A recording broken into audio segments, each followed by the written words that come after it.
the mixing isn't running. Now I should be hearing the voices coming through. That's why. Okay, good, very good.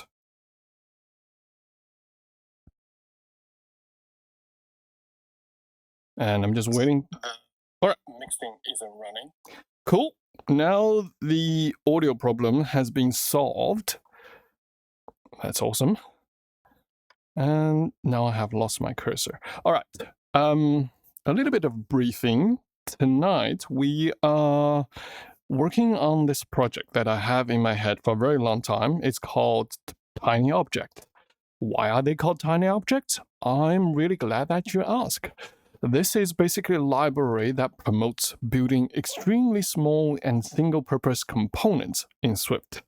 And every single object, these tiny objects, should have like one responsibility and should be as trivially understandable as it is from its source code alone. And we would strive to make all the source code tiny. And that's the basics. And I have done a bit of, what do you call this? Skeleton? Or sort of building the infrastructure for this project. For example, if you want to link the project with Swift format and Swift linked, you can do exactly that with just one command line. I wonder what happens if I say dry run. There is a dry run, it's just not spelled like that. I'm pretty sure there's dry run in invoke. Ah, yeah, just dry. Yeah, it prints out the commands that it actually runs. Cool, awesome. Let's see. I haven't done any kind of actual coding in this yet, and all this is boilerplate code from the generation. What we want to do next is we have testing, we have the tiny objects. We also want to import quick. The reason why we want quick is because I actually like final class tiny object tests, tiny object spec, and this will be quick spec. And let's do the method we write. Let's say it runs, and we can say expect true is not false. All right, let's try and run that, and we should be getting back a test message saying they have executed one test, and the test is called tinyObjectTest.tinyObjectSpec runs. All right. That kind of works. Ooh, I have some changes. Right, I added the test command. So let's just add that into our Git. Commit it. Add invoke test command. All right. All right. Let's see. I don't think I want this thing here, so let's delete that. I am not quite sure whether I want the tiny objects either. Ooh, okay. This setup with the mouse, it's a little bit wonky because I'm actually, oops. I'm actually streaming this on my, it's a complicated setup. Do I want tiny objects? I don't think so. Let's delete this for now. Move it to trash. All right, now we can go back to not Finder, but go back to iTerm and say delete generated Swift and test files by SwiftS. Swift package manager, right? Yep, package init. And I can amend my commit message pretty easily. Swift package init. Not init, but init. Cool.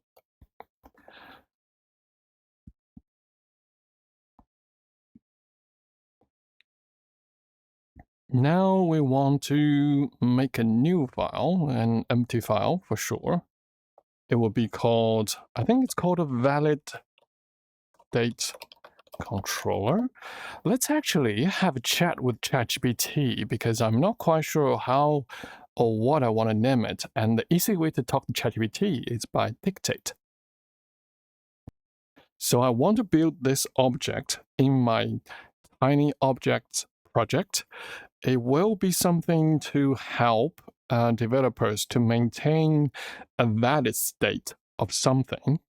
And basically, it will have a few main states like initialize, like initial, and then working or working in progress, and like a failure state, maybe called invalid, and what else? And you have different actions for it too. You would have like refresh, like you can request a refresh. You can also force a refresh, like invalidate the current state. Oh, right, of course. There's also the valid state. And I'm thinking about how to name this. I have a few different choices for the name. First of all, I can think of is a valid state controller, or it's just called a state controller, but it's actually not controlling the state. It's more about managing the life cycle of this state. But I also don't like the name of manager. So help me with the naming. While ChatGPT thinks about the names, we can come back and define sort of the very bare bone API. Very bare bone API. Yep. Let's see. This would be a final class. I don't think it has to be a observable object for now. And the other thing is it is typed, right? And there will be a state type for sure. And I think there will be actually, this is a public final class. A public enum. This is not called state. This is called the value because we are defining a state. There's the work in progress. There's the valid. There's the invalid. Sure. And invalid state, actually. Public enum invalid. I would say you would probably have a few different options to be invalid. This is like timed out, cancelled for sure. Yeah, failed. We do need an error, value and error. Yes, exactly. But wouldn't timeout and cancelled be part of the error? There's one more, I think it's called invalidated. Like the user requested this to be invalid. Yep. All right, let's see. What does ChatGPT has for us? State lifecycle. Very clear that it's about the lifecycle of a state. State lifecycle handler. Don't like the word handler either. State machine. It is basically a state machine. They're heavyweight. If you're only really just exposing a few actions like refresh and invalidate. Right. Let's see. While we are working on the APIs, let's see. Public func. For sure, you can definitely update the state by yourself if you want to give it. Take this. This is new valid state. And okay, I was hoping Swift would be able to help me to write this document. And let's not write the document for now. Public func request cancellation? No. There is a work in progress, but we want to request a refresh. And there's also public function for canceling a refresh. Does the outside world care about canceling the refresh? Really? Let's see. Maybe? Question mark. But there's definitely a sort of false refresh. Yeah. The thing is, this thing would have... Right. Let's go back to this. State coordinator. Orchestration of transitions without the overused manager. Coordinator is sometimes overlapped in app architectures. Could clash. State keeper. I keep this state for you. State store. It's not really a Redux store. It's more like a time machine. Well, not time machine. State machine. Oops. ValidStateController. Focuses on the idea of valid/invalid. Validity lifecycle. State caretaker. State lifecycle, state machine, state keeper. All right, I still like the name of ValidStateController. It states what it does very clearly. It tries to maintain a valid state.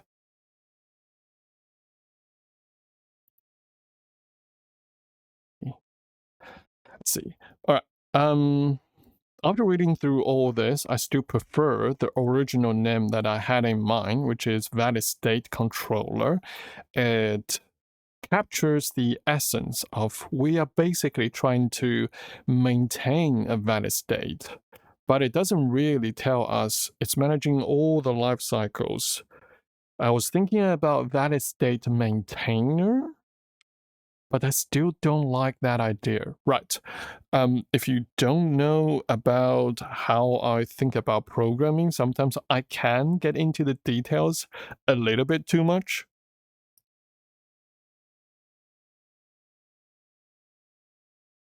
Tita la, hello. Sorry, I haven't been watching the chat because it's on another screen. But anyway, oops, that got into the transcribe. It is cool. Thanks for the message. Come on. It's weird. Whenever I say ChatGPT finish the transcribing, the voice goes up for like a second. All right. Go. Think. I like working with ChatGPT in this way.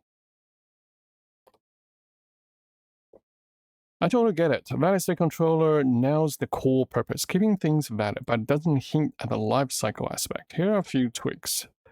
Valid state lifecycle controller. Valid state machine. It is a state machine.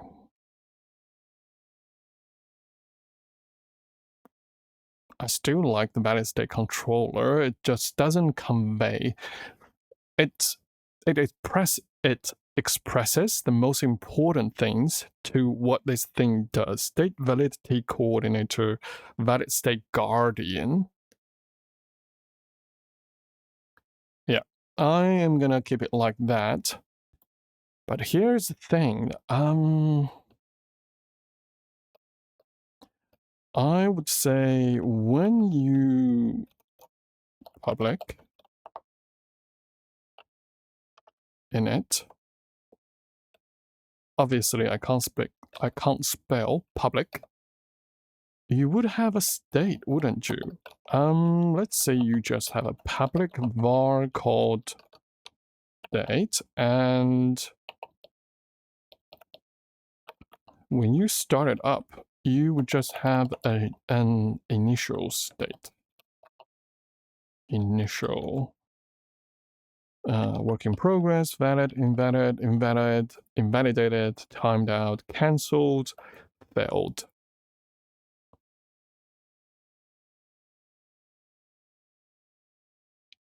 And then this would be just initial.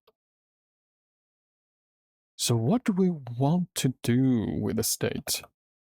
Obviously, we want some kind of work to be passed into this state machine. So we can try to get having this state controller do the work, and let's see. So basically we want a piece of work which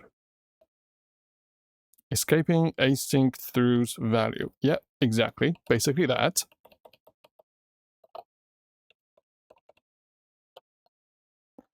And if I can say public type alias work. Yep, exactly. I like how smart the Xcode sort of compiler is right now. Escaping work. And now that's the public interface, and then the private ones would be, I would have a work, and I can say self.work is work.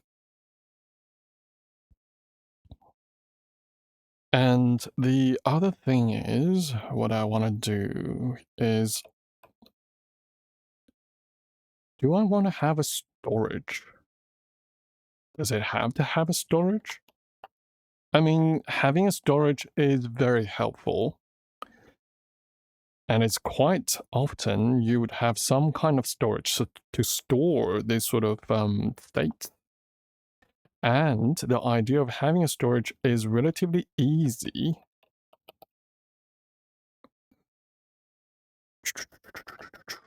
Okay, I want that type to be up top.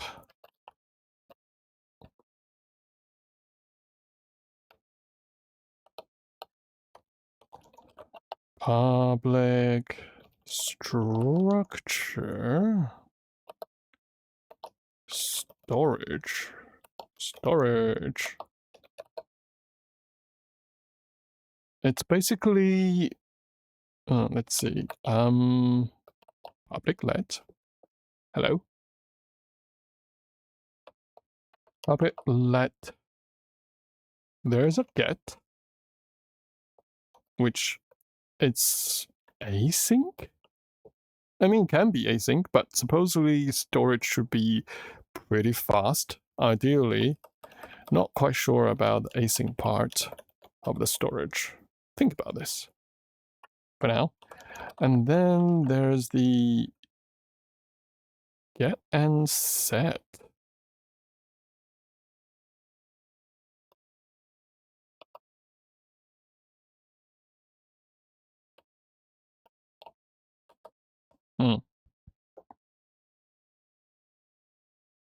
So this one just takes a value. And let's see. What if people don't want to have this stored? They just want to have a valid state controller. Good question. Let's have a chat with chat.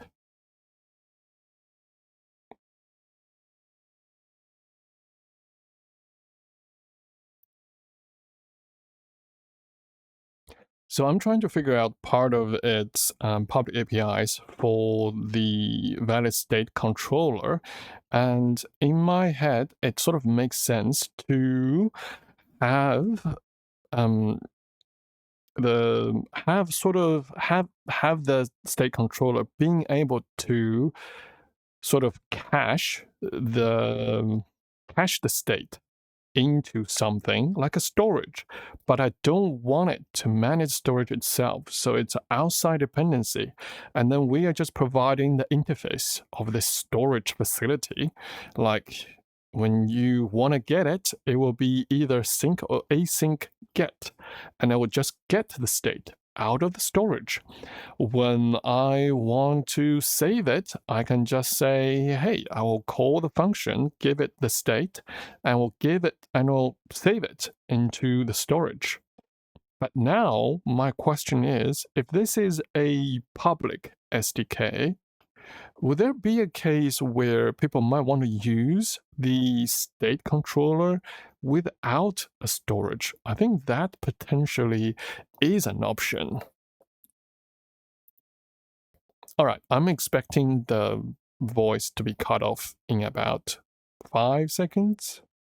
5, 4, 3. Oh, yep, it did happen. I was just saying, hey, nothing happened.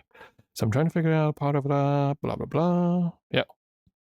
I do like transcribing with ChatGPT. It's so clever. It's so good.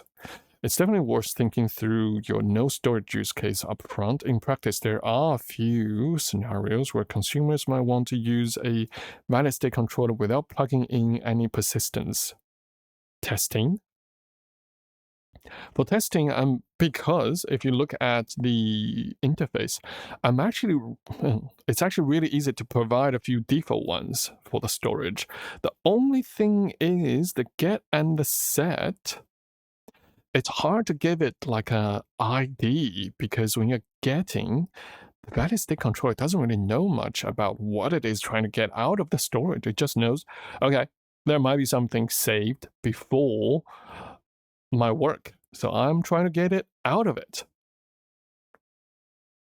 I would also like to have some sort of mechanism to update our, what do you call that? To update our consumers that, hey, there's a new state. But do I want to use combine or do I want to use something more primitive like a function handler? Because if I'm using combine, that forces the downstream consumers to use combine, which I don't want to do. I can use combine internally to manage the states and whatnot, which makes it much more easier to work with. But I don't want to force people to use combine, which is why right here, right now, we are not really having any kind of combine in our public interfaces.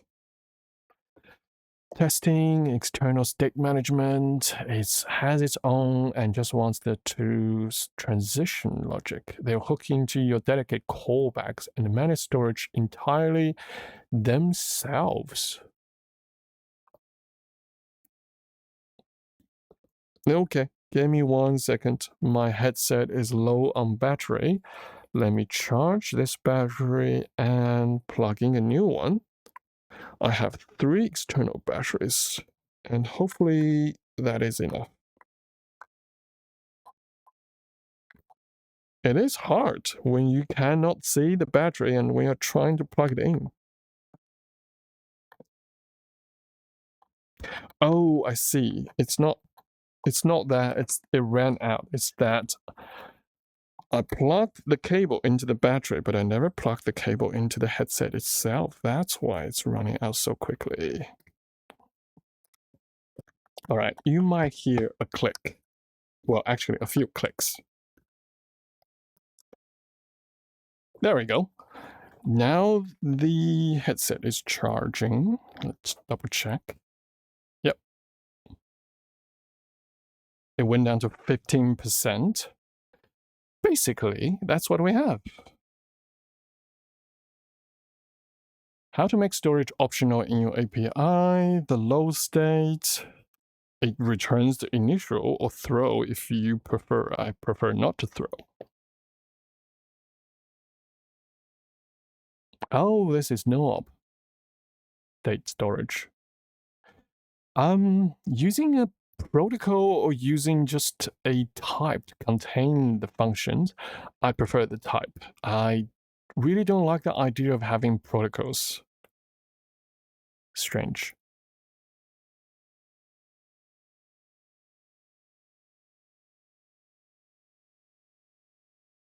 Right. Even if I give people... wait. This returns the value. It doesn't return the state, doesn't it? Nope. I mean, this enum, because it is a public enum, I could say, hey, storage, use... But I only want it to deal with a value if I have a no op. It might just throws. But what does it throw? Is it typed? Good question. I thought Swift already have a way to throw typed errors. Let's see. Benefits of that, blah, blah, blah. Yep. Okay. I could provide a storage, but it's like internal. Is there a way to throw typed errors in this case? But do I really want it to be typed? I don't really want it to be typed because as a external, like imagining someone using this code, I don't have control on what kind of errors they are throwing. Oh, excuse me. So I don't really want to type the error, I think. Isn't reified? What is reified in closure times? Okay. But I thought, wait, what is this thing saying? Wrap it in a generic protocol.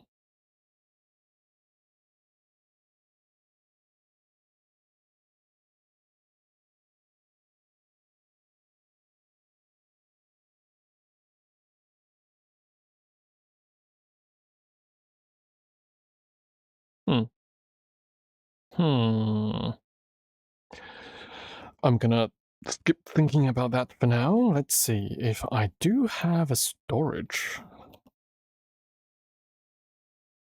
Then we shouldn't be assigning a state right here. If we can get a state out of that, then it would just sort of work. Storage. Storage.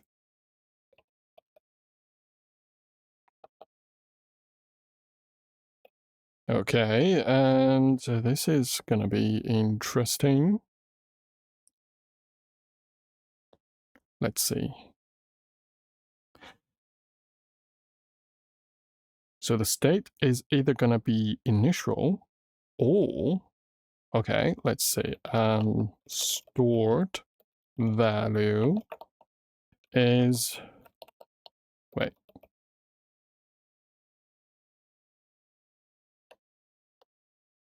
No, try storage dot get. And then self dot state. Why do you write such complicated, oh, I see. That's true. That's very true. It will be that. Yep, that makes sense. Kinda makes sense.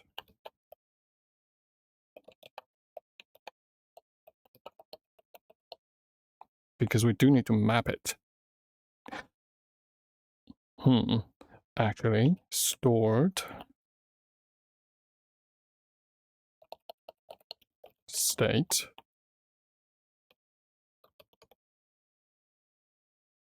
What if we do the mapping here?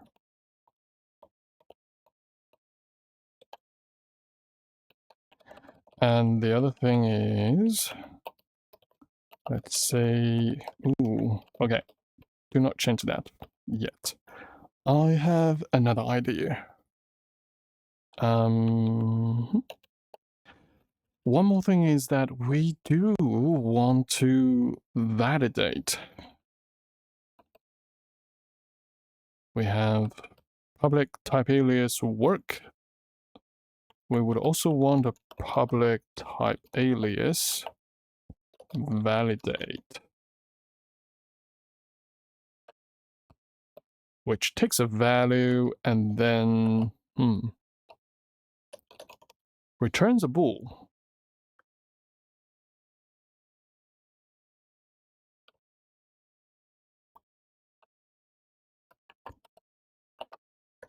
Oh, actually, check whether a value is still valid. Returns true when a value is valid. Okay. I think that works really well. Returns true when a value is valid. Yep. So potentially we will get a value out of this, and then we want to check validated value.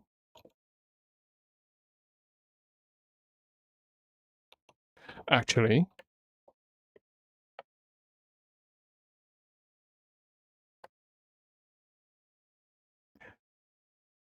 returns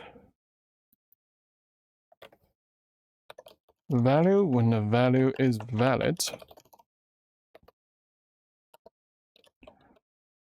Returns new when the value is no longer valid. Right. So we do get the stored value out of the storage. Actually, I don't really care about this one throws or not. I just care about whether there's a value or not. If you have an error, fine, there's an error. I don't care. What about setting? What if there's a error when there's a set? We can retry.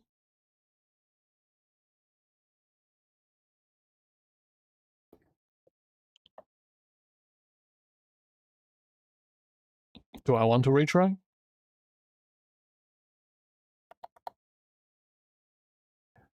Get and set.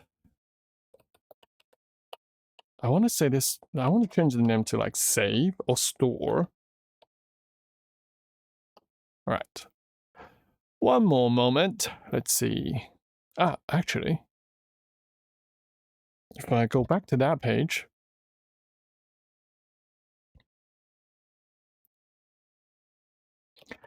another thing about the API of storage, I want to name the saving function save.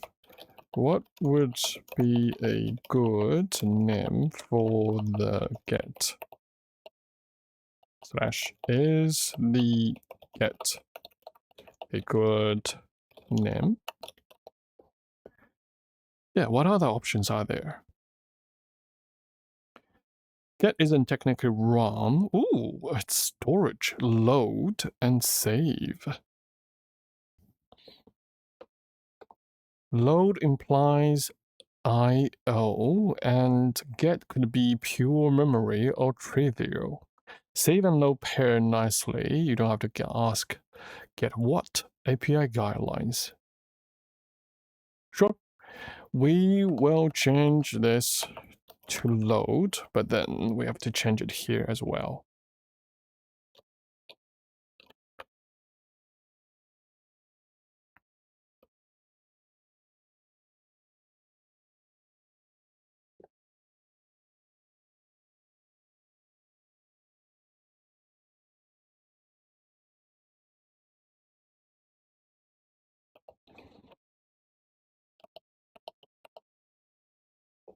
it loads up potentially. Oh, right. We also want validate to be escaping validate. Hey.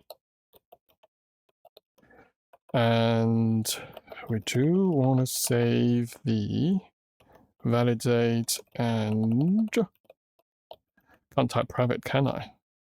Cannot. Storage and valid.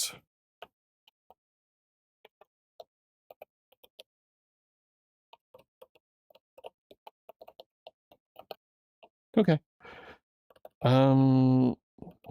Self.work, self.storage. Hey, storage is storage and self.validate is validate.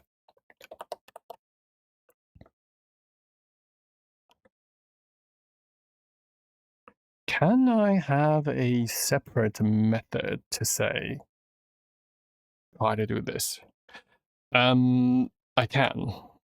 I think I can, because I can just set this to initial. That works. And then there will be a private function says load state. Stored value, yeah, stored value is that.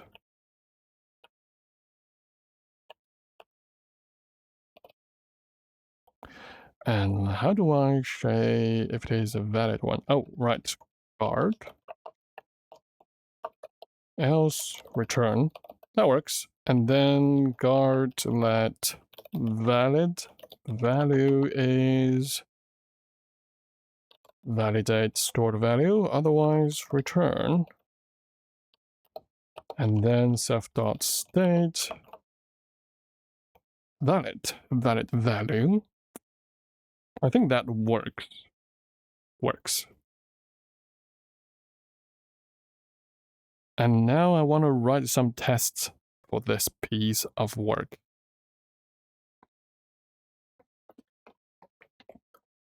All right, let's see. TinyObjects tests.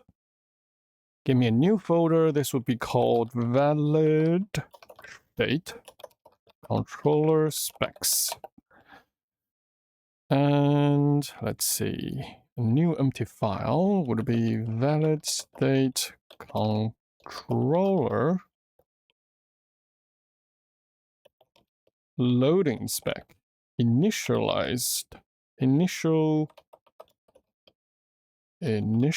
loading spec. Cool. And what do we need to import, right?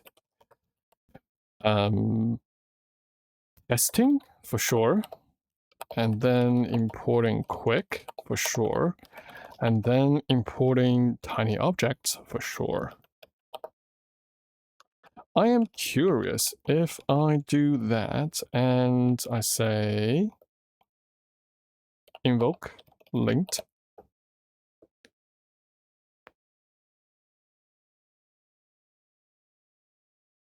Oh, this is not linting, isn't it? This is formatting. So it did format things for me. Oops, should have. Okay, so far it looks all right. I was thinking, wait a minute.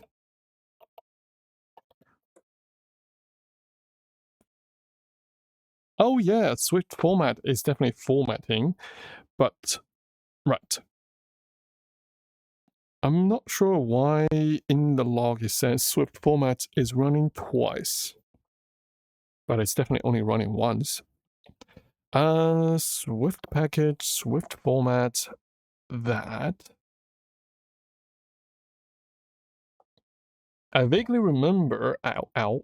All right, I vaguely remember there's a way to say, hey, you only do the linting.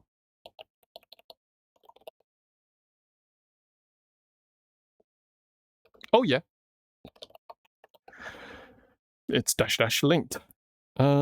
Plugging Swift linked and hello. Oh, right. This is Vim. I'm hard coding the Swift version for now. I'm a bit lazy to write a parser for the Swift version. I could very easily do that, but I don't want to. Now you lint, please. Oh. Yep. That's the command to lint. Oh, types should be nested at most one level deep. I would imagine it is talking about this. Yep, that's all right. Let's see. If I mean, I could read up the document. It's about, oops. That's a bit wonky.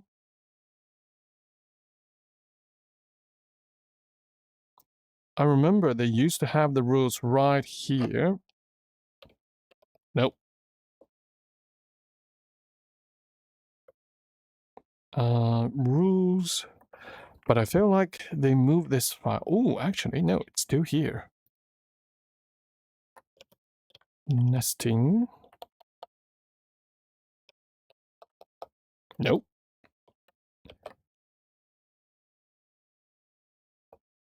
Okay, let me try to find configuration, options, and rules. Yep.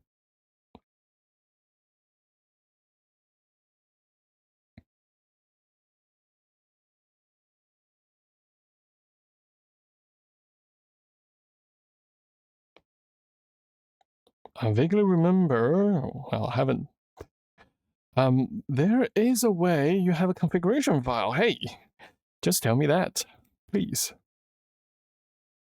I do remember they have a configuration file. Configuration, options, blah, blah, blah, file headers.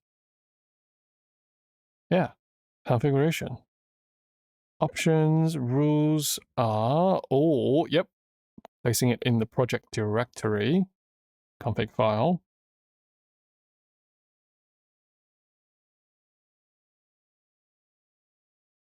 Oh, it's the command line options.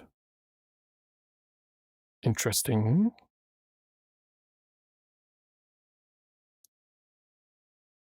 Swift format, infer options, and then export. Interesting. Okay, let's not do that now. Let's just write the thing that I want to do. We have testing, we have quick, and let's say it's a final class, initial loading spec, quick spec. Ooh, that's clever. And we would have a spec, and we would say context, can't type. There's a few different ones. When there's nothing in the storage. Let's see. If I have, I also need a value, right? Let's just use either string or something. Or an array. And there's nothing in the storage. Before each. Okay. Let's see. Var. ValidStateController. Storage.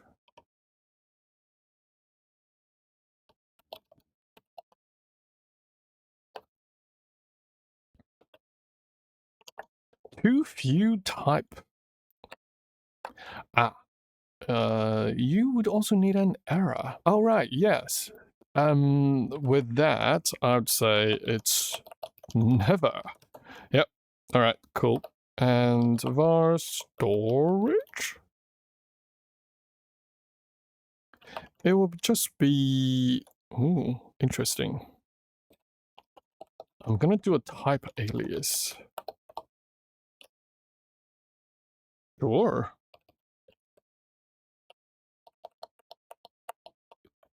I don't like the name SUT because I would just say this is a controller.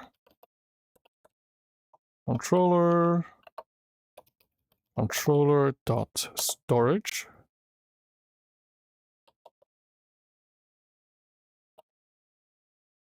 Wait a minute.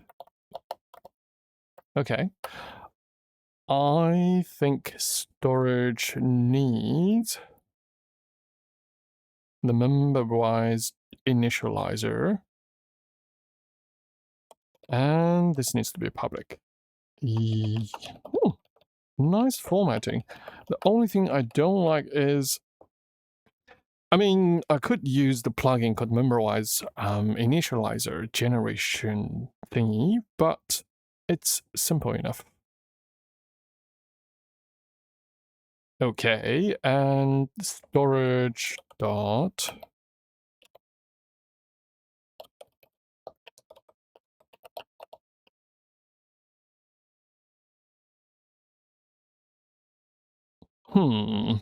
Oh, right. Right, I see.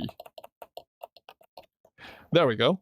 When there's nothing in the storage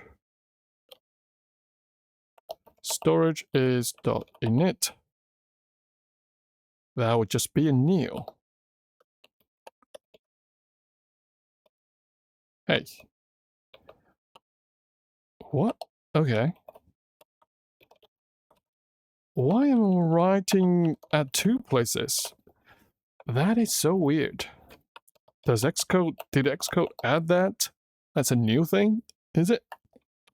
Anyway, it will save the value and do nothing. I think that should work. Should work? Oh, right. And when there's nothing in storage and when starting the controller, before each, we would start the controller. Actually, let's just name this the controller in the tests. Controller is work. No work. Thank you. I said no work. Storage is the storage. Validate. I think it just returns whatever is inside. So it is valid. Oh, right. This one, it wants a argument, and how's that? Does that work for you? Cannot convert type to the result type. Oh, right. What does work has to be? Work type, basically you have to return a value. And it's async.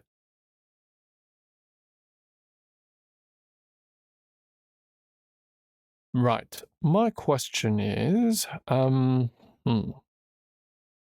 let's ask ChatGPT with just with voice. Yep. Okay.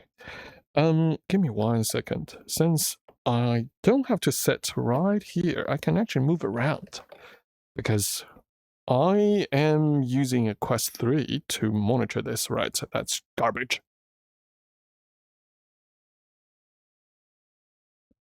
Right.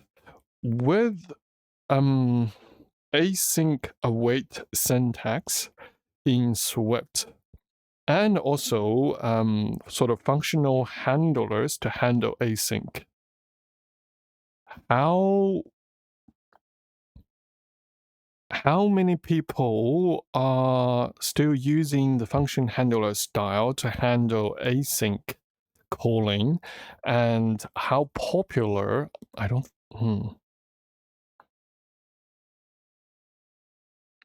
It is weird, right? And how popular? I want to ask, like, how popular is like async await? Hello? Oh, it cut off again. I don't know why. Just very occasionally. Coming back to what I'm saying, I'm not sure like ChatGPT actually knows this answer. How popular is async await in Swift community? Because I am trying to design a API interface. Well, an API. Yep, the interface word is there. An API that is as general as it can be. And I am deciding whether to use async as part of the API or not. In Swift. Huh, it understood. In the nearly 4 years since Swift's structured concurrency model debuted in Swift 20 and Swift 5.5, WWDC 2021, the community has overwhelmingly moved toward async await for new development. But completion handlers, callback APIs remain widespread in existing code space. Widespread adoption for new code. Yeah, sure. Community leaders and tutorials recommend async Swift for cleaner linear code flow, and Xcode refactor convert to async await makes migration relatively painless. How long have been doing this online? Let's have a look. Almost an hour. All right, I'm gonna take a short break. Existing code and forward compatibility.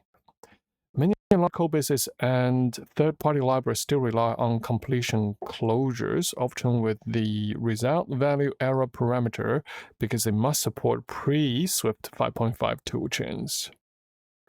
It's common to see libraries shipping both styles. Okay.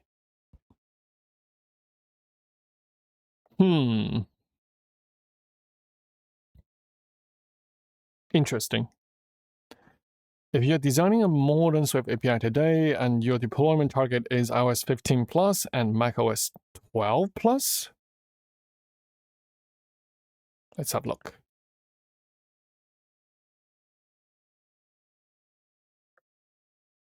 It's definitely not 15 plus and 12 plus.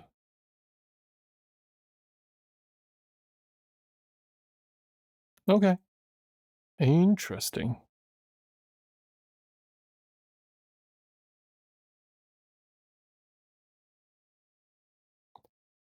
Where are we using async throws? It's like right here. All right. Let's see. Let's add a comment. To do.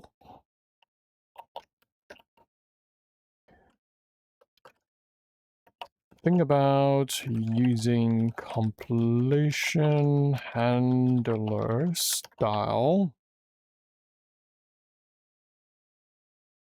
Completion handlers here for more compatibility.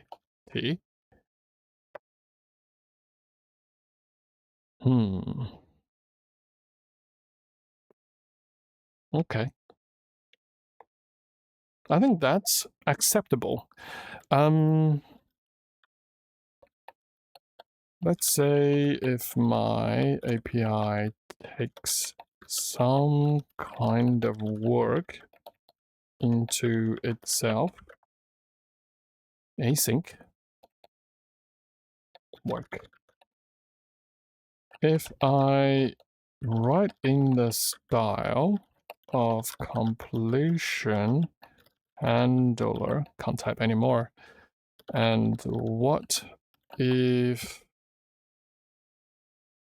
let's just use the thing.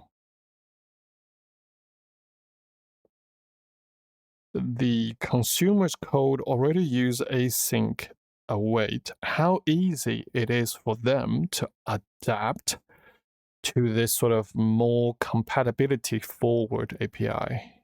Well, more backward compatible API.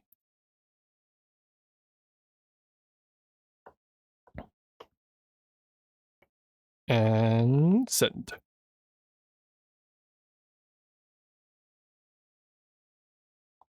When you ship only a completion handle API, consumers who want to use async await can still do so, but they need to wrap your callback in a small continuation shim. Actually, I don't think ChatGPT understood the assignment. Okay.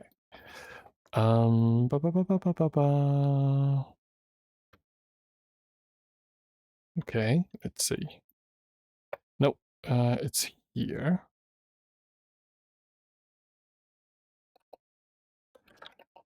For egg. Oh.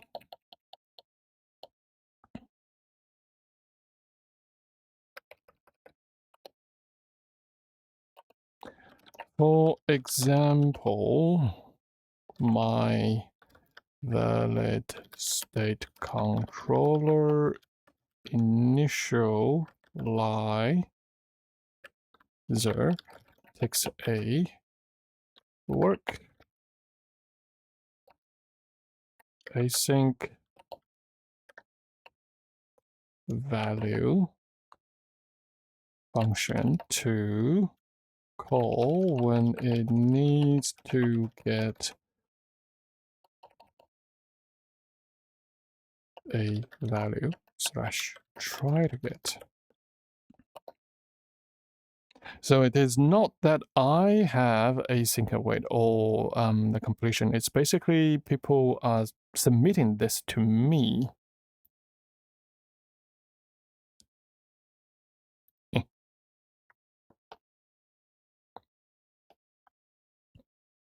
Making the tool is actually pretty forward.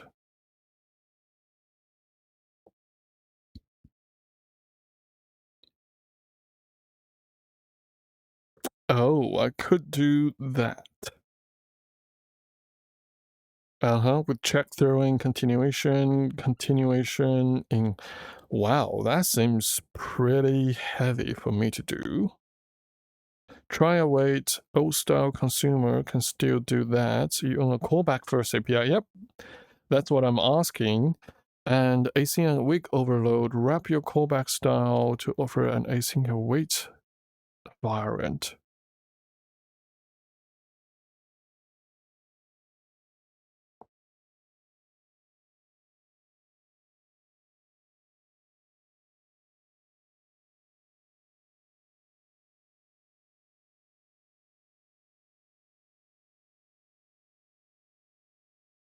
It did not well, it did not answer my question.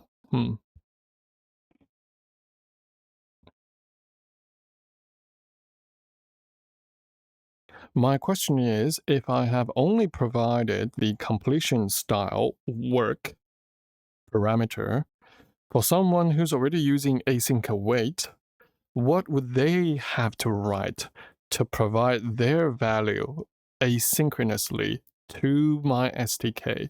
What kind of code would they have to write? Give me an example. I think, generally speaking, I think ChatGPT is really smart, but sometimes it just needs a little bit nudge towards the right direction. Hello? Sometimes it gets lost in its own way of thinking. Here's exactly what you need to do if you only expose that. Completion.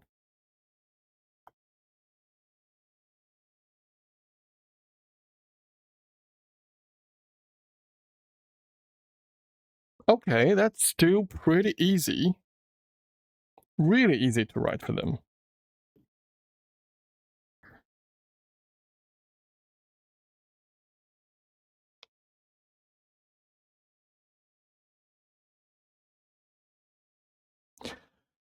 And I actually do like the options that ChatGPT has provided for me.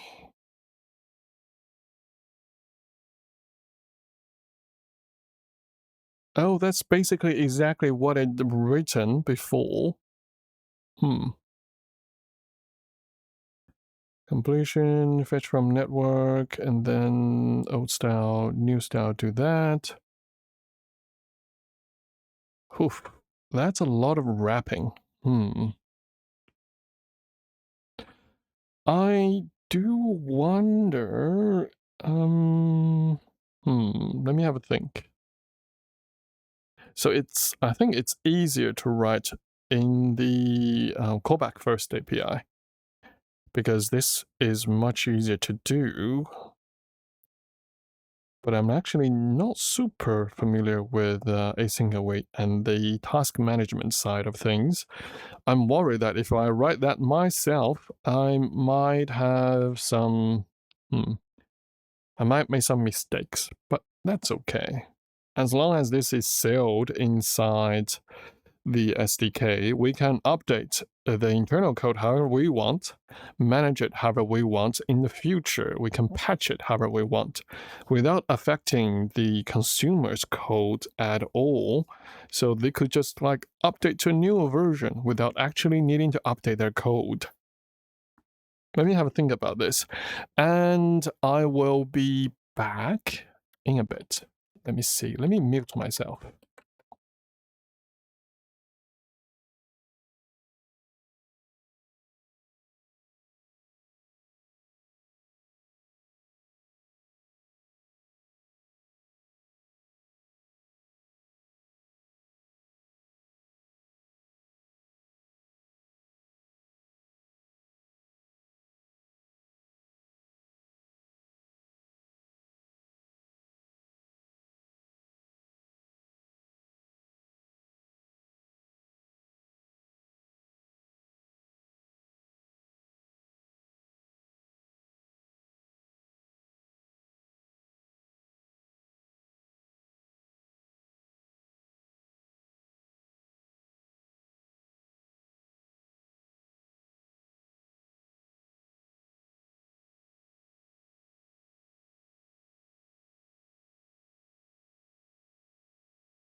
Hello, hello, hello. Ooh, I am back. Let me double check. Hey, where's my other Firefox window?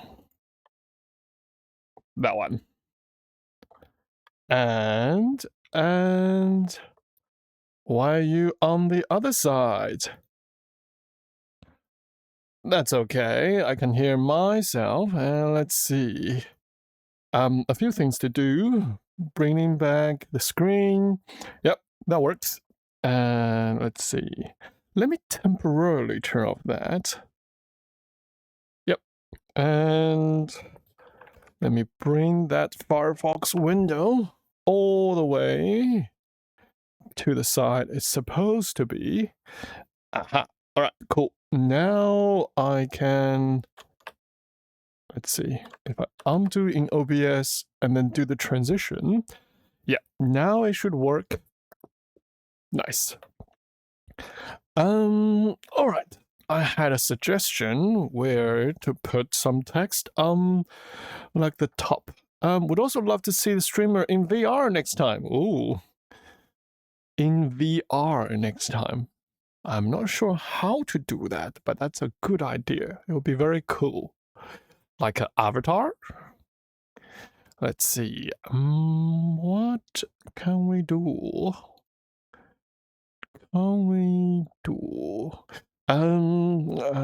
Description. All right, description. What I am working on.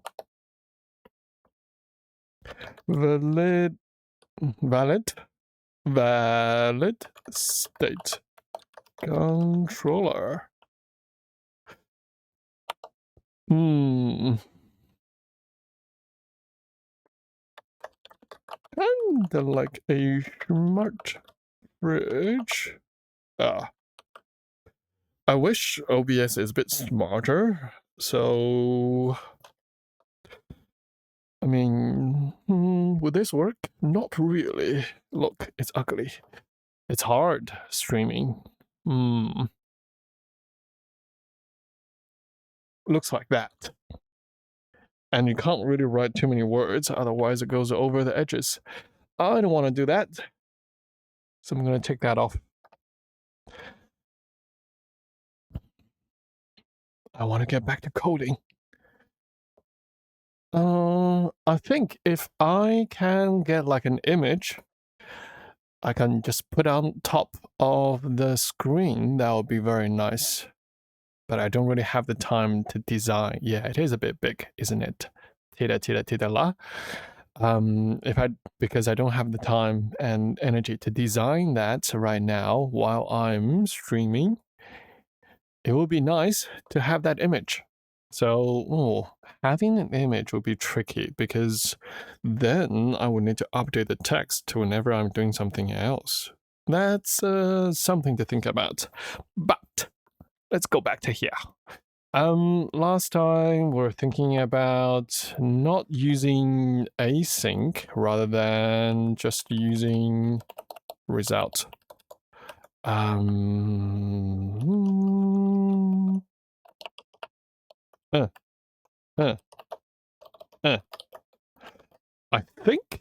think that's the code we want. Let me double check. Work is escaping and oh right. So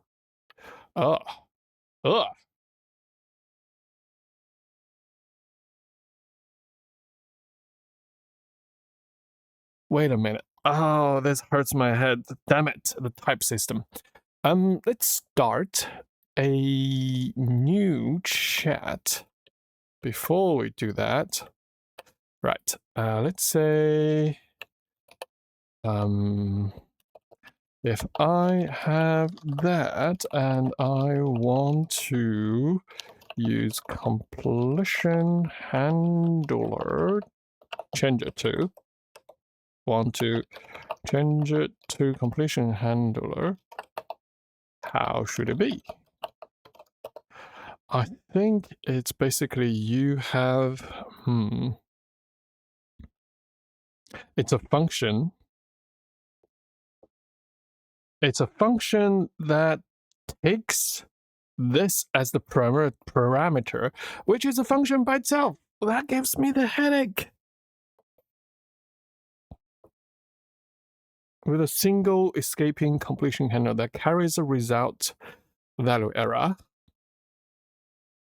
How it works. The handler takes one parameter, a closure marked because it will be called asynchronously.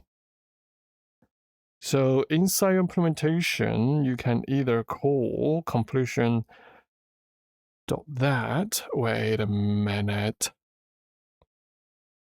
I don't think that's the one I want.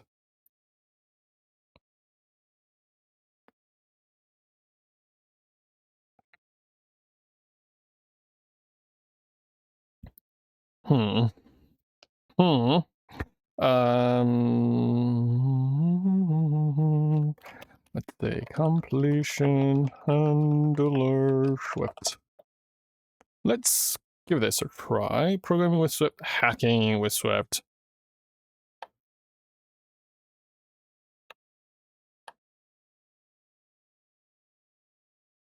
I think because not many people use completion handlers anymore, it's a bit harder. Yeah, basically that. See, escaping, and then that's a thing, and they just say completion, the message. But that's not what I want, isn't it? I want to be able to call this function, and it will essentially give me that result. Let's go back to chat. Oh, remember for all microphones, and then allow. Oh, that's quest 3. This is the one for completion handler. And hello.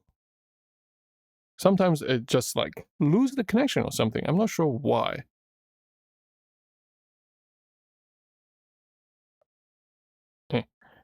Okay. Yep. So I want to get a function.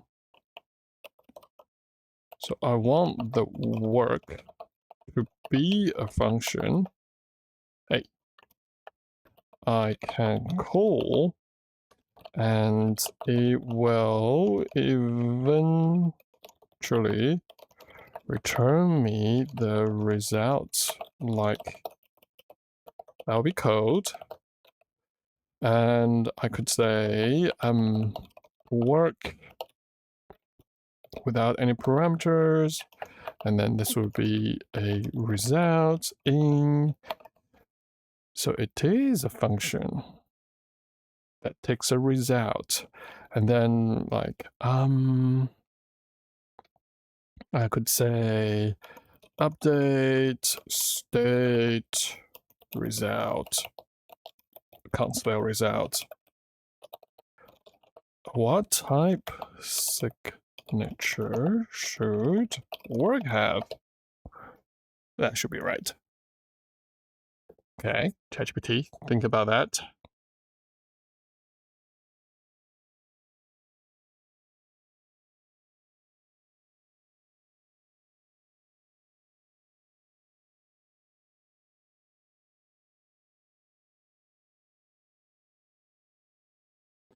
Hi. Okay, that sort of answers my question. Public type alias work completion handler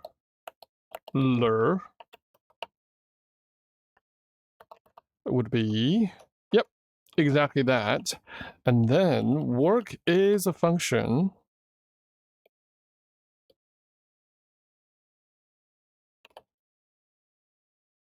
Actually,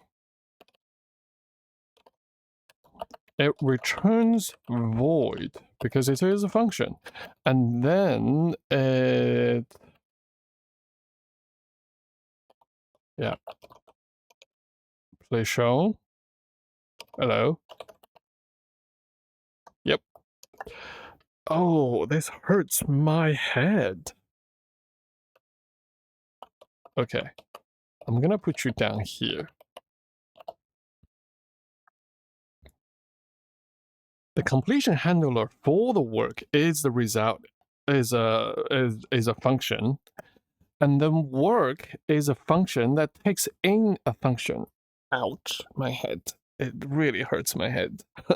I haven't done, you can see that I haven't done this programming for a while. Well, it used to be, this sort of programming, it used to be so popular, and you're basically doing it every day and it doesn't hurt your head. But if you haven't done it for a while and if you're coming back to this, it does hurt your head. A bit. All right, let's see. So I think that should work. And let's see. Work is a function that takes in a function, which we could just say success, but we do need to give it. Oh, right, actually. Oh, Tita, thanks for the heart. It will take that, and void does not conform to equatable. Shoot. That is true. How come the void is not... Okay. Fine. Fine. It takes in a completion handler, and I will just say, hey, handler, take that, and it will be a 42. How about that? Now this line is getting too long, actually. This line is getting a bit too long, and I would like you to lint consecutive blank lines in, so it's on the 21. Oh yeah, sure, that is something should be fixed. But what about this? Okay, let's see. Okay, can I go somewhere and grab a Swift format?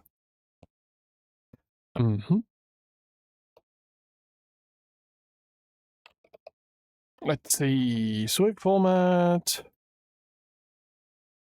You can infer the options.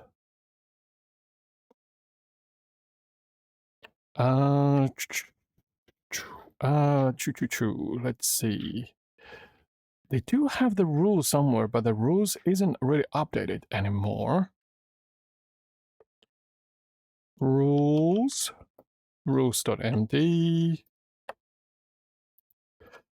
I vaguely remember. Okay, let me try actually. At least format. I remember. Right. Line break, or actually consecutive line breaks and captive space, and then I think it's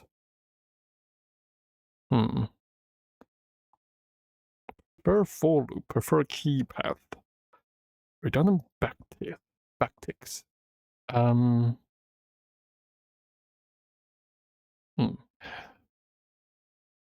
I remember there is one that says if you have like multiple parameters, but I forgot which one it is, then I want them to be on per line.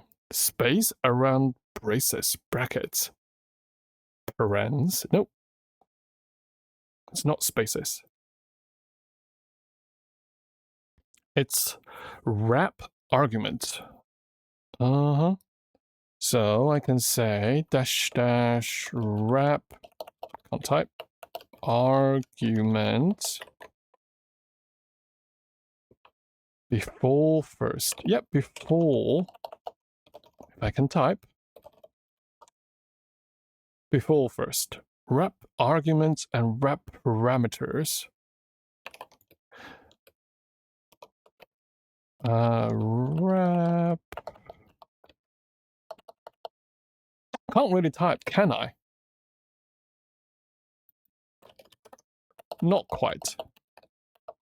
And then we can just copy all that, paste it there, Go to the next line, paste it there, and then this is the same thing. Well, same thing that we copy and paste. And if we linked,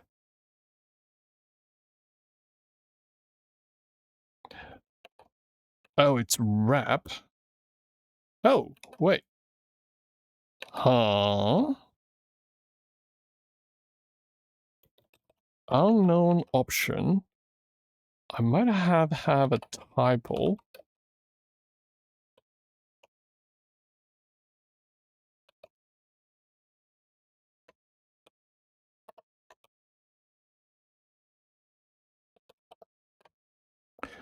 Wrap all arguments before first, after first, preserve, yeah? Oh, wait. You don't need quotes, apparently. Does that work?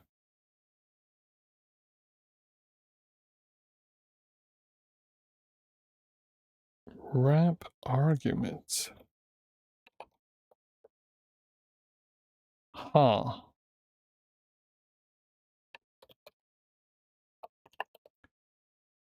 Am I not looking at the right thing?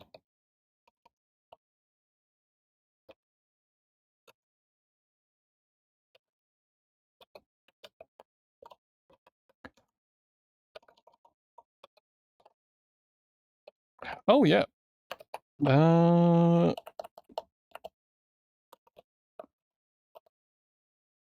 That is silly. Okay, it doesn't like this thing. It says, are you looking for this?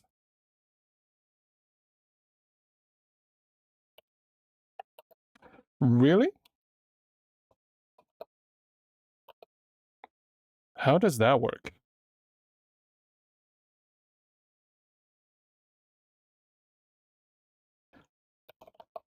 It doesn't seem to be right, though.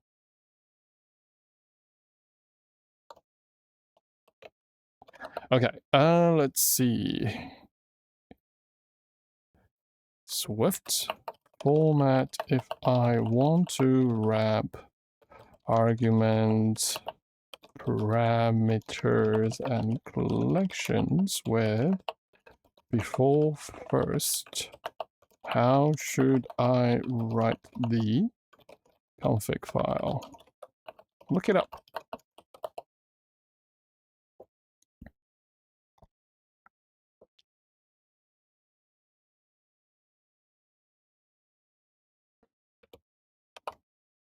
And let's see.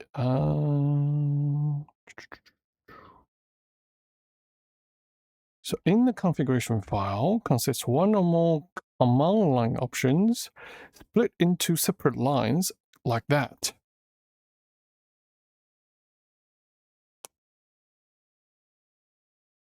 Yeah? Isn't that what we're doing?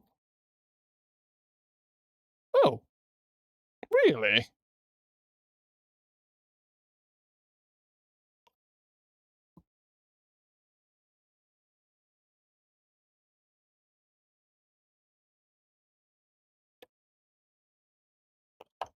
What? These are the default rules. Oops. Default rules enabled by default. Yep. Wrap. Wrap lines exceeding the specified maximum width. Oh, wait. It's called that. The options are like that. But when you write it into...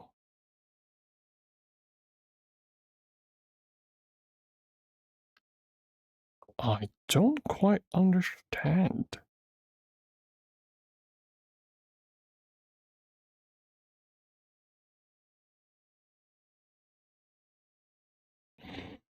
Okay. But seems that is the way.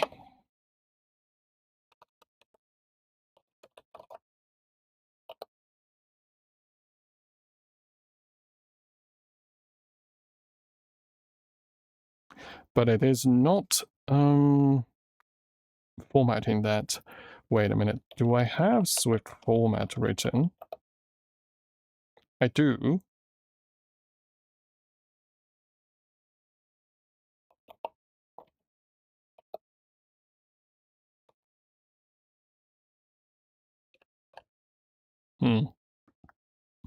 I'll come back to this.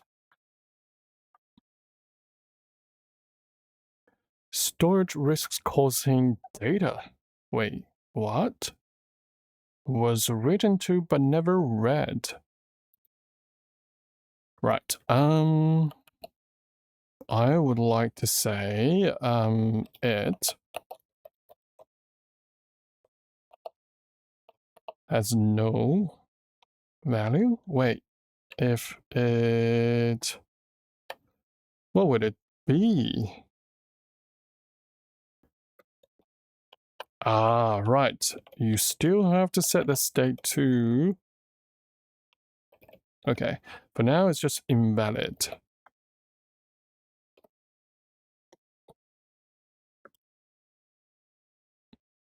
Invalidated, timed out, cancelled, failed.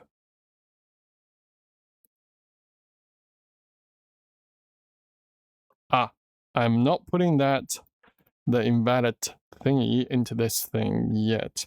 All right, let's not overthink. Let's comment out this one for now. Oops, I said comment.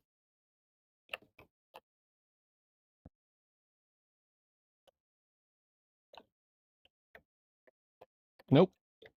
Yep, that's the key combo that I was looking for. If it is that, state would be invalid. And there's a big to-do. Should start fetching. Should try fetching a new one. But for now, it's just invalid. But if it does have a valid value, then it will be valid. All right, cool. It has an invalid state. Expect controller dot state.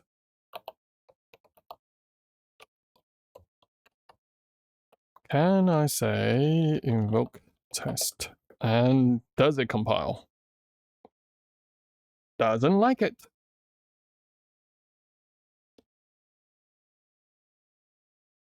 Referencing operator requires that to be equatable. Oh, right. Good catch, actually, compiler. The state would be equatable because value is equatable.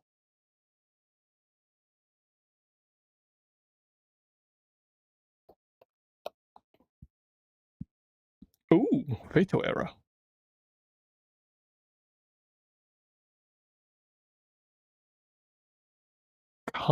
Sending controller risks causing data races.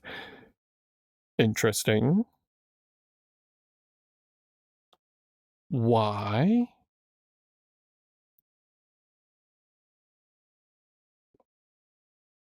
And it gets quite long. Let's see. Swift test. Oh, actually, there's a documentation for that. Interesting. Sending data risks. Sending storage risks causing data risks. What do you mean, sending storage? Sending controller risks causing data risks. Task isolated controller is captured by main actor isolated reclosure. Main actor isolated use enclosure may raise against later non-isolated users. Oh wow, it gets quite... Okay.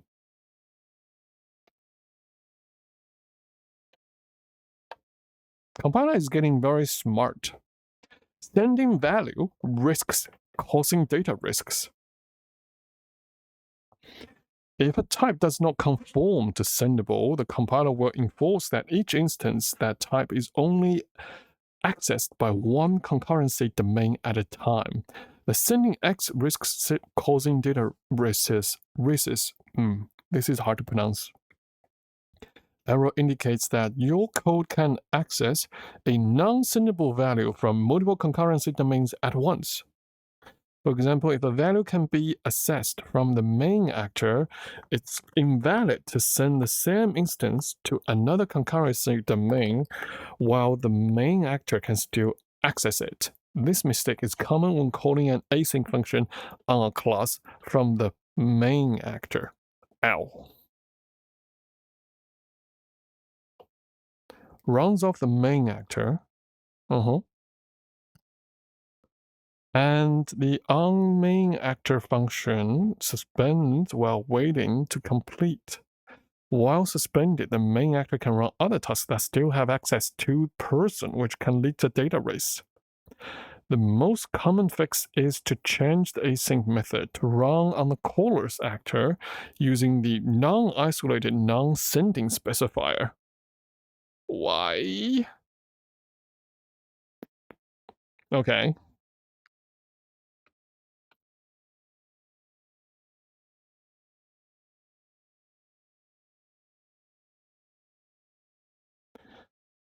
Task isolated controller is captured by main isolated closure, main actor isolated uses.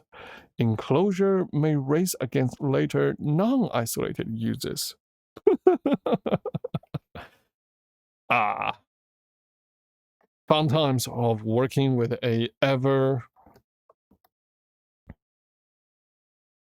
evolving programming language. Learning new stuff every day. Well, not every day, but it's just like... Right.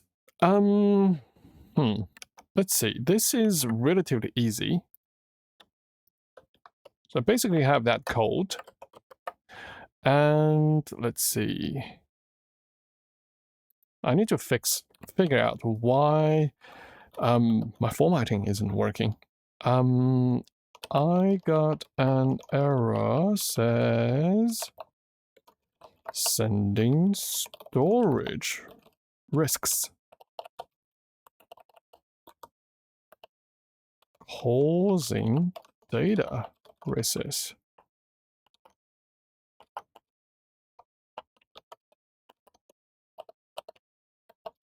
This one details why this would happen. How to fix it. And the other thing is my APM brain is not working very well for this a little bit complicated problem. Being a non-sendable type due to closures, the compiler is warning you because you are closing over non-sendable closures when you pass storage across a concurrency boundary. Yeah, and by default, switch closures aren't sendable. You have two ways to make the warning go away. Make your storage type itself sendable. In your library, change your storage definition so that its stored closures are sendable, and then declare the storage sendable, assuming your value itself is sendable. Annotate your test closure as sendable. Shoot. If you can't or don't want to change the library, you can locally bind your test closures to sendable type to let. I see.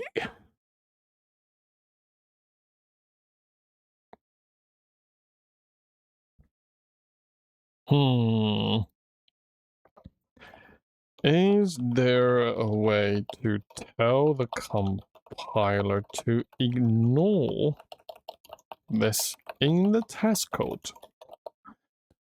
Because I'm just writing stupid code to do the testing.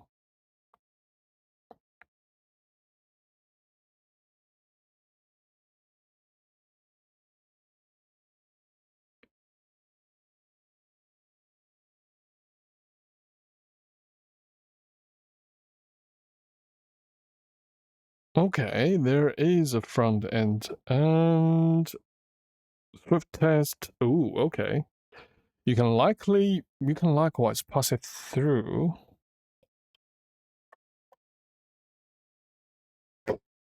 Dislabeling the data risk checks is essentially telling the compiler, trust me, bro, I know what I'm doing. Okay.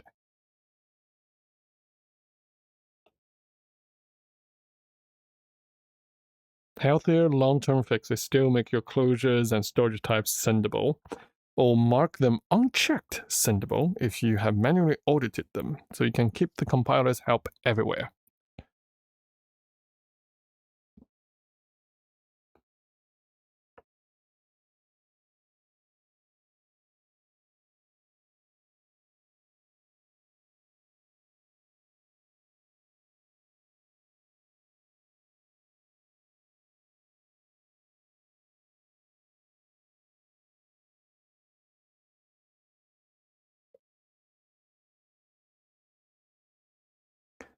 I do want to try this one first.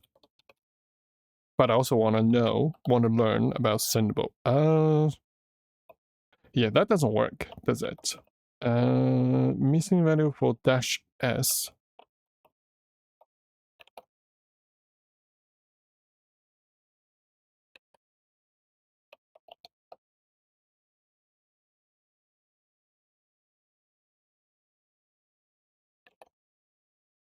I don't think that works. Okay. Let's see. Swift Sendable. Ah.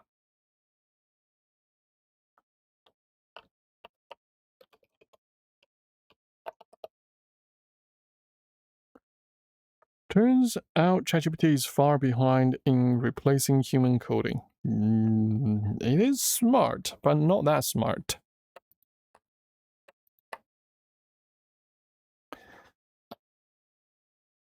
Values of the type may have no shared mutable state, or they may protect that state with a lock or by forcing it to only be accessed from a specific actor, a thread-safe type whose values can be shared across arbitrary concurrent context without introducing a risk of data races.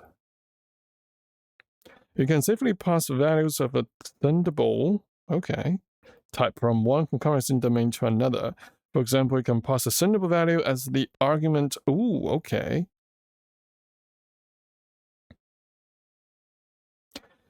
Value types is sendable. Reference types with no mutable storage. Reference types that internally manage access to their state, functions, and closures. Although this protocol doesn't have any required methods or properties, it does have semantic requirements that are enforced at compile time. Conformance to must be declared in the stem file to declare the compile. Blah, blah, blah, blah, blah, blah, blah. Okay.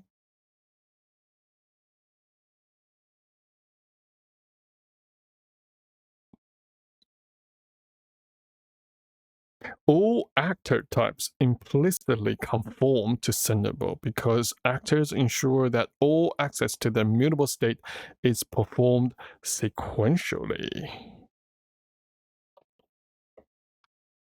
Okay, instead of conforming to the Sendable protocol, you mark Sendable functions and closures with the @Sendable attribute. Any values that the function or closure captures must be sendable. In addition, sendable closures must use only by value captures, and the captured values must be of a sendable type.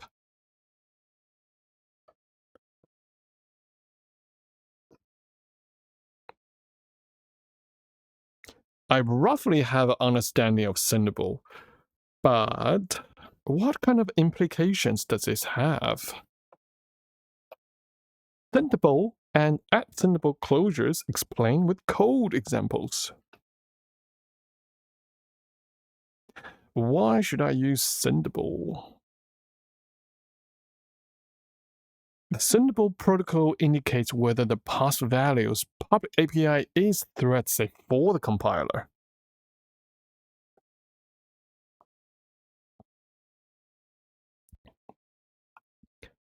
There are no public mutators, and an internal locking system is in place. All mutators implement copy on write like value types.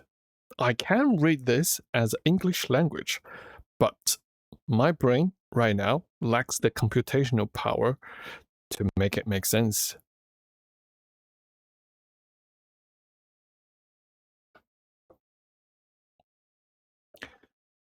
Once we create a value type structure with a single property of type int, we implicitly get support for the Sendable protocol. Okay. At the same time, the following class example of the same article would not have implicit conformance. The class is not because it is a reference type. Therefore, mutable from other concurrent domains. Oh, I see. In other words, the class article is not thread safe to pass around. And the compiler can't implicitly mark it as sendable. It's good to understand that compilers does not add implicit conformance to generic types if the generic type does not conform to sendable. However, if we add a protocol requirement to our generic value, we will get implicit support. The same counts for enums with associated values.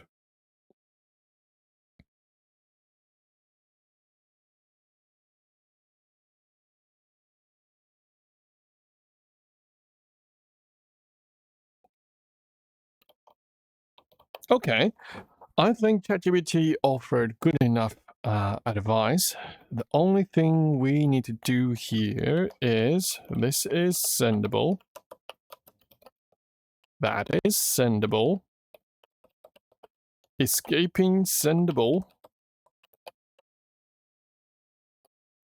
Does that solve our problem? Is the next question. Nope. Oh, because we're sending the controllers around now. Sending the storage would also risk that.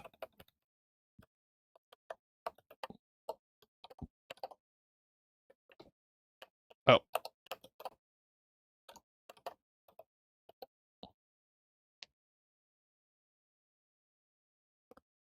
Sending the storage still risks causing data races. Sending a controller.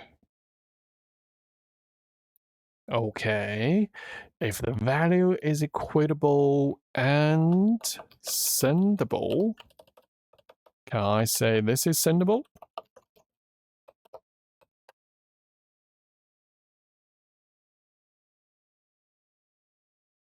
Stored property. Oh, right. Public var, but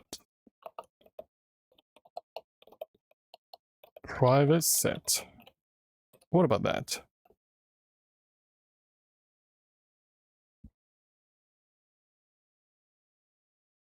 Store property work of sendable conforming generic classes has non-sendable type.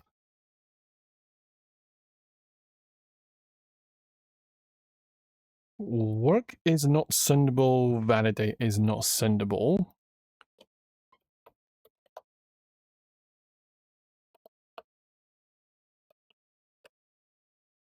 Why can't you infer that?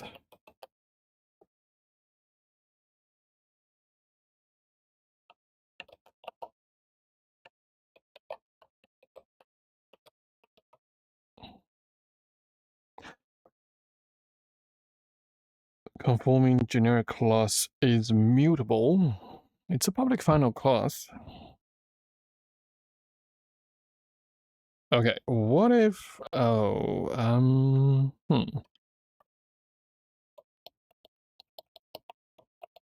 what if this is a private var, but you have a public version is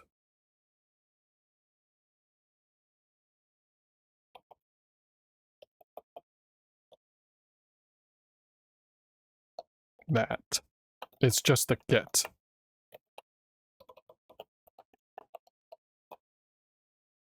Stored property underscore state of Sendable.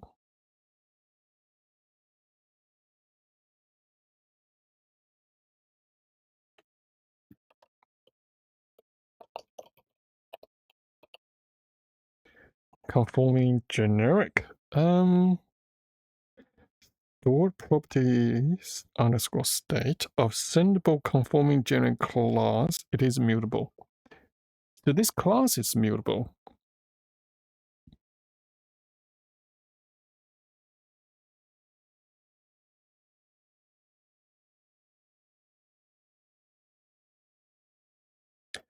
Let's see.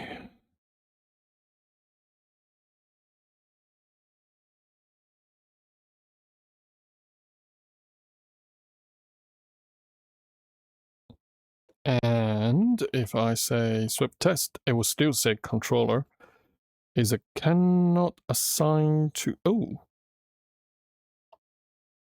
right. That obviously makes sense.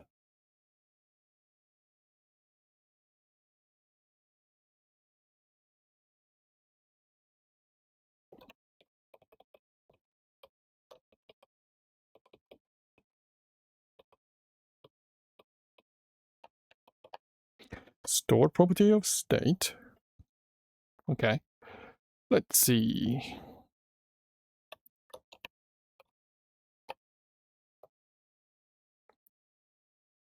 This programming language is evolving fast.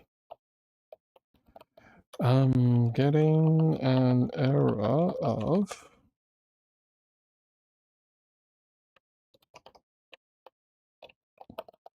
what does it mean and how to fix?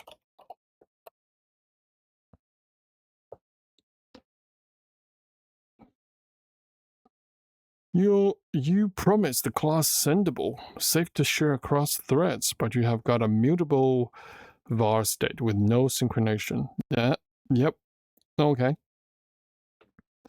Aha.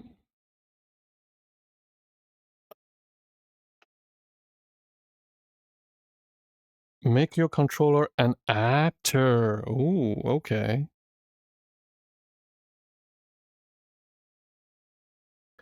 Add explicit synchronization. Oh, interesting. Very interesting.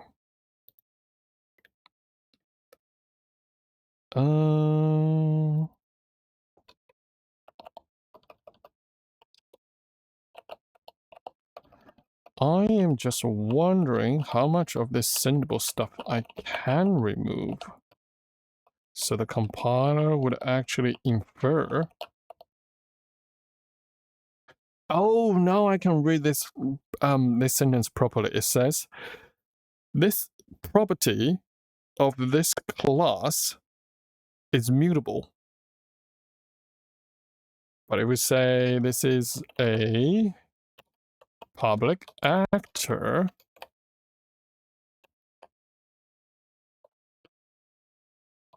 This still needs to be sendable.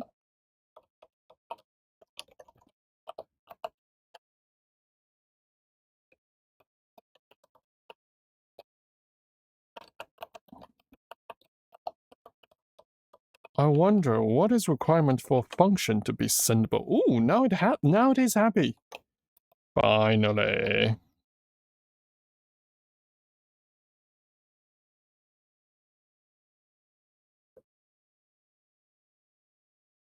Okay. Actor isolated property state cannot be referenced from the main actor. Yep, makes sense.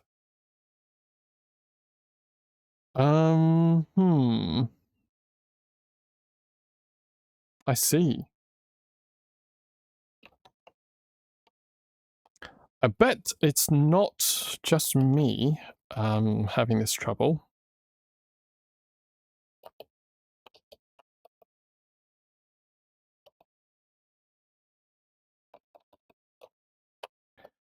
Okay.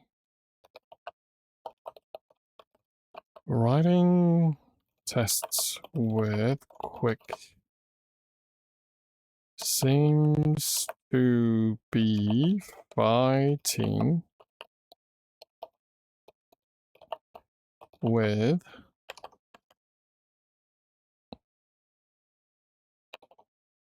Sendable actor / Swift new compile time safety features.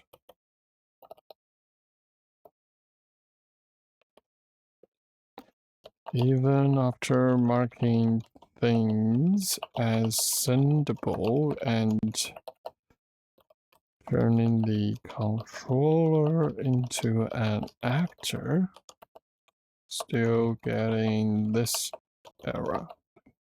I'm pretty sure this is a common error people have run into.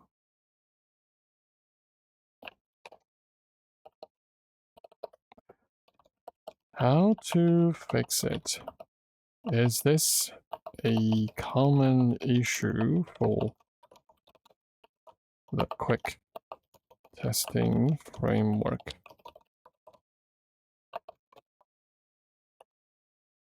How are people dealing with it?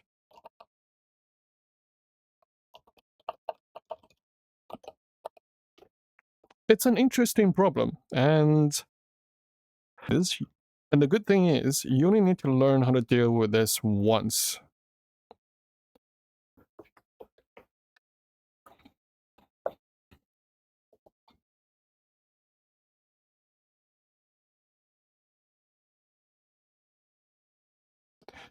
Aha! Okay, you can just await. Wrap in a task plus the XC test expectation.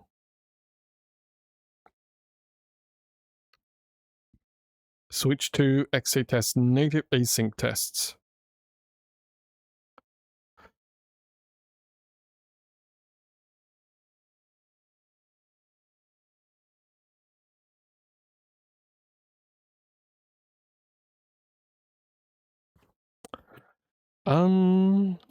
Look up post / comments around quick and async / actor isolation, and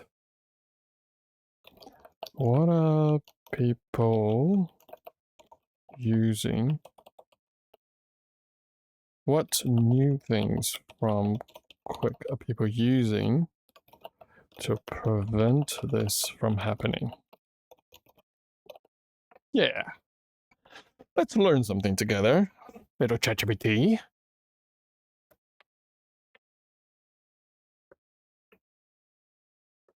Async spec. Okay. We are using async spec.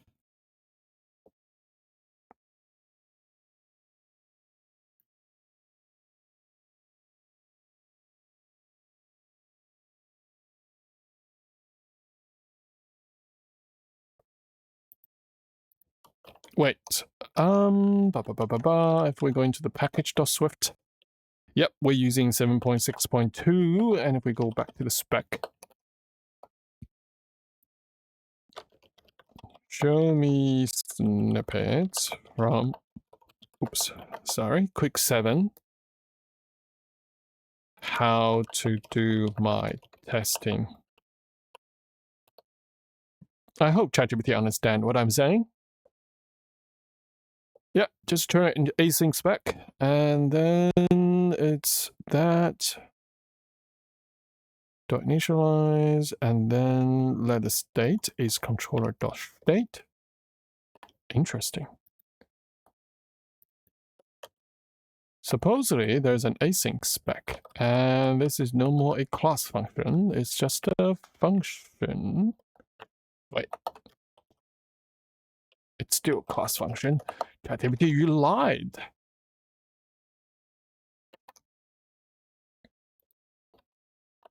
Try. Enum state does not conform to the sendable. Why doesn't it conform to the sendable?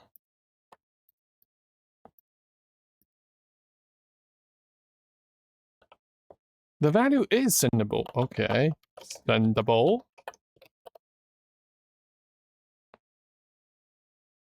Actor isolated property state cannot be. Oh, right. Outside of actor. Right. Go back and let's see.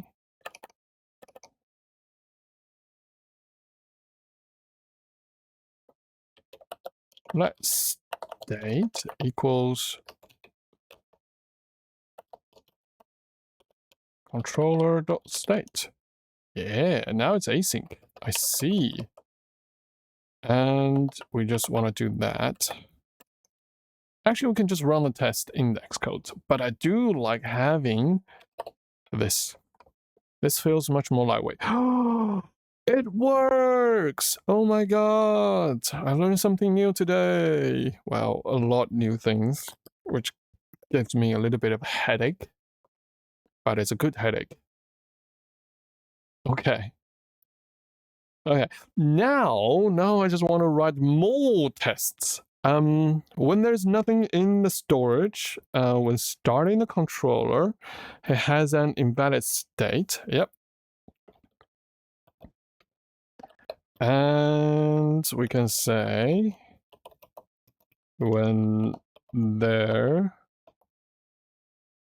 these are all failure cases. Yeah, the unhappy case. When there is an invalid value in the storage before each, we want storage to be initialized with loading. We are returning. So this is let not 42 equals. Hey, it's smart. It gave me 41. Not 42. And when it saves, it just does exactly that.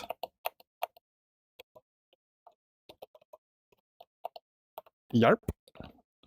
Yarp. Okay. And context when starting the controller. Hey, Xcode, I was hoping you would be smarter. Controller. Initialize. Yep. Work. Can I just copy that, please?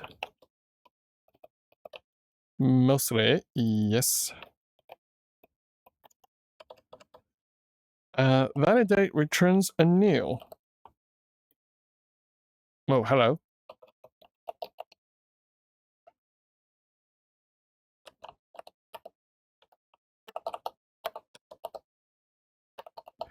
Why sometimes it formats my code, sometimes it does not? I bet it's in editing.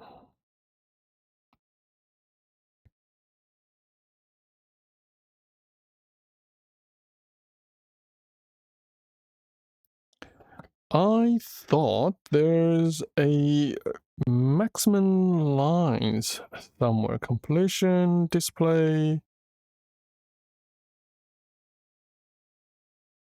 Can't seems to find it.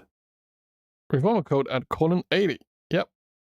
And this is 119.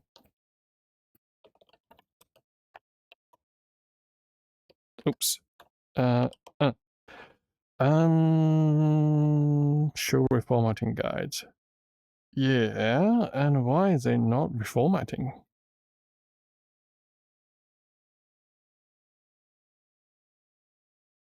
Question.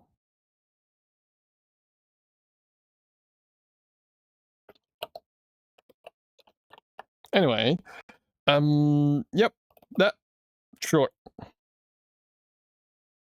Wait, why do I have 2 before each? That's weird.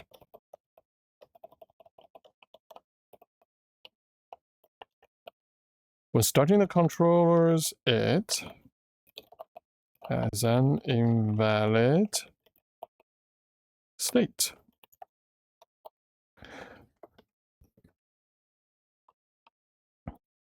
Actually, you can just copy and paste most of this stuff.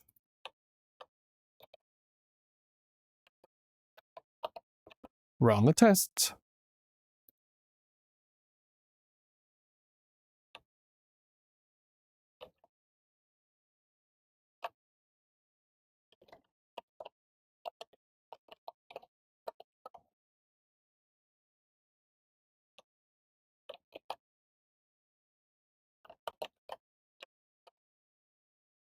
Two tests, and both of them passed.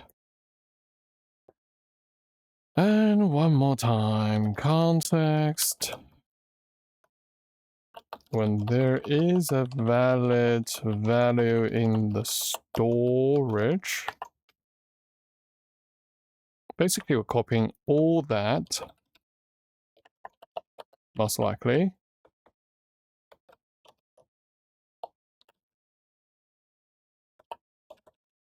This is 42. Actually,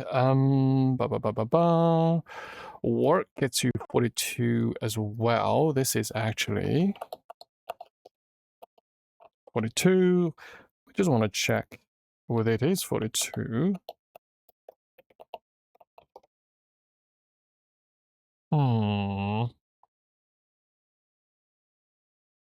Okay, I'm gonna be cheeky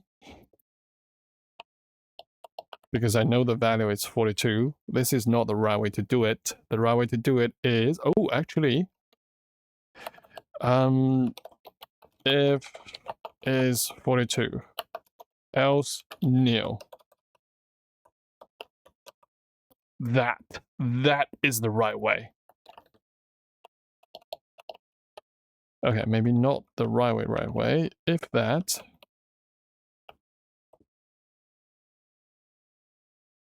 consecutive statements online must be separated by that. Doesn't. Okay, let's see.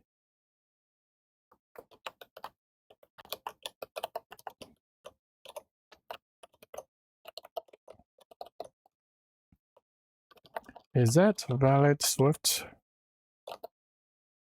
$0 if $0 equals 42. No, in place. It does support.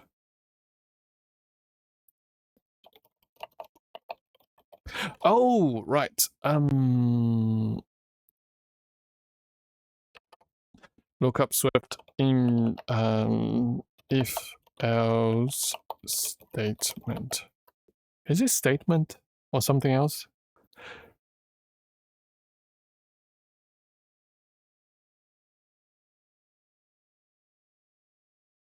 Nope. If I remember correctly, Swift added if else to be used in statements. Look it up. I mean, ChatGPT is somewhat smart, but it does not have all the latest information, so sometimes you have to nudge it. Yeah, that one. Okay. Now I sort of know. So if is 42, then 42, else. Yeah. Okay, that actually works. At least the compiler is happy. And we want to say this is dot valid with 42. We learned something new today. We learned a few things. Ooh, let's see. When there is a valid value in the storage, when starting the controller has an invalid state. When there is an invalid value in the storage, when starting the controller has an invalid state. When there's nothing in the storage, when starting the controller has an invalid state. Ooh, all three tests, they pass. I'm so happy. Okay. What did we learn today? We learned about Sendable. We learned about actors. We also learned about the async spec. And then, because this is an actor, this is actually an async get, isn't it? But the big but is that it's not explicit, isn't it? If I remove that, it will tell you actor isolated property state cannot be accessed from outside of the actor. You have to specify. Oh, wait. Hold on. You wait. All right. I think I'm done for the night. Let's see. Invoke test. The one thing I do like invoke text because you can run this thing exactly the same on the CI. Speaking of which, we don't have CI yet, but I don't like when you're running it locally.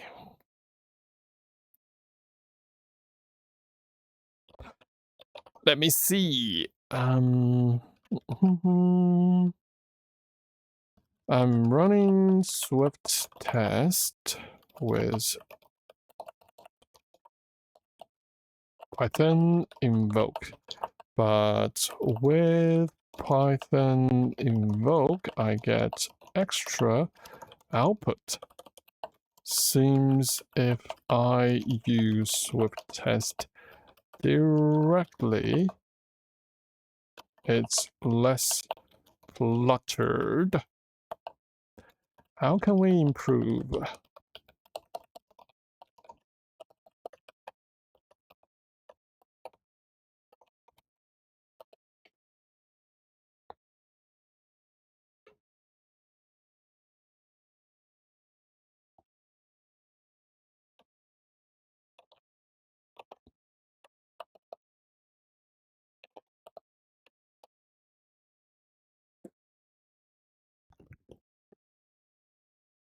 I mean, making it less cluttered.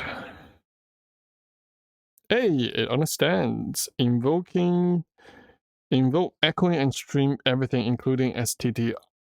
Oh, I see. There's a quiet.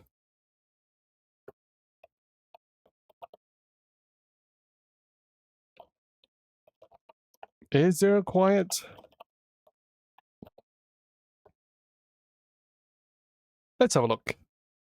What if we say -q?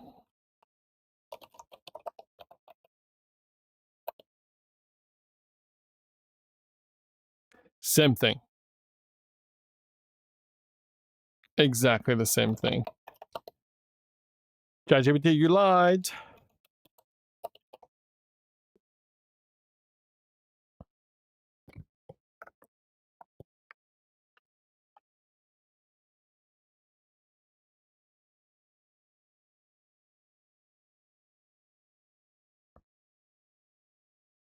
Okay.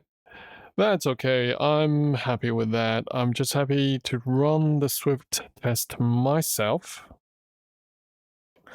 All right, let's see how much change we have made.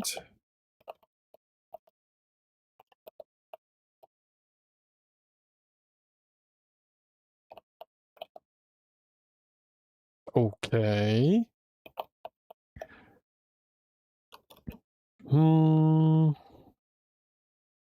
Specify. Okay. Specify Swift format to only linked. We're running invoke linked, not link. And let's see. I want to commit everything first.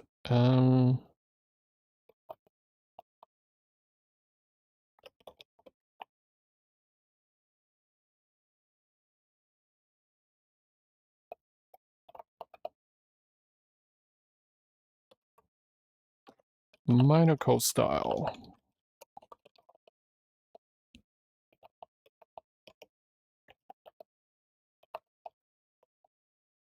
Testes. Okay.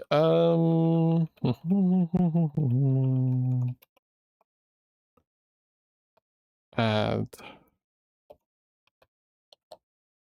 functionality and test for the initial loading of ValidStateController.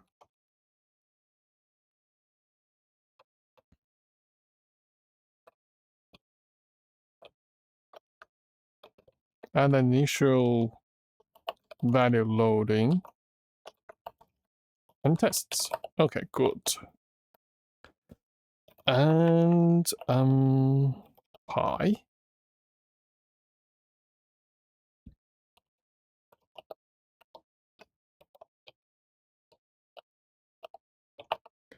Format.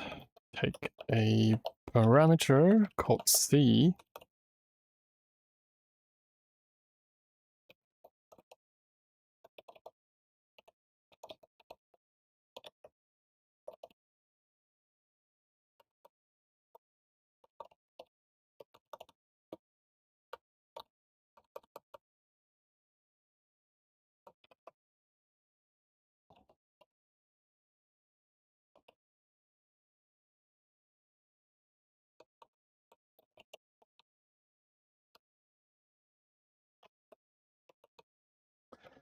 Swift linked.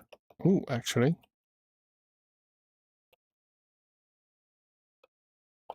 It's almost exactly the same command, apart from some differences. Okay, Swift build, source test, blah, blah, blah. Here you say fix. Here you don't have that. And I could just say format. Hopefully that works.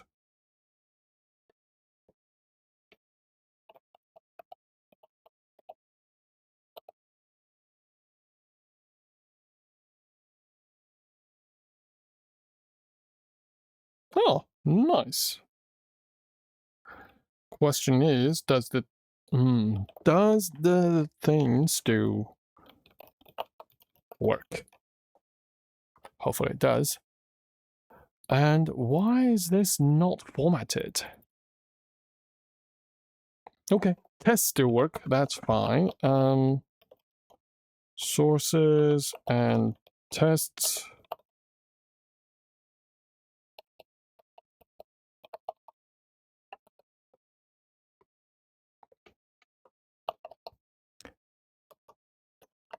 Add a and then invoke format task.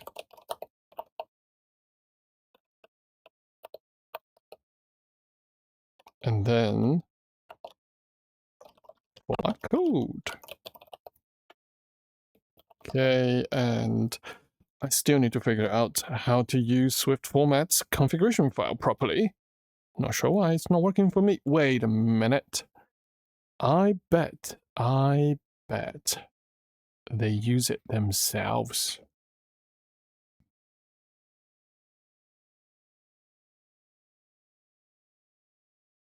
There we go.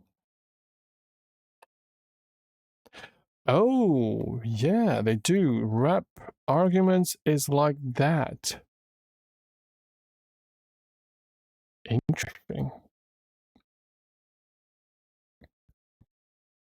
So it's before first, before first, before first.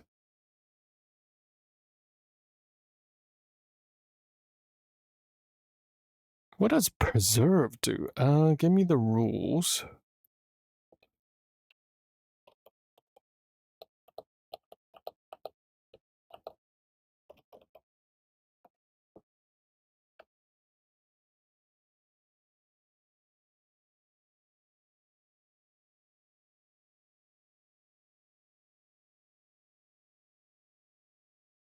Before first is fine.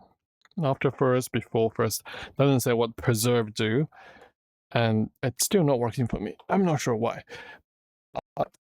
Anyway, I hope you guys had a good time, and I'm gonna call it here for the stream. Hopefully, I will see you guys next time when I'm doing the next stream.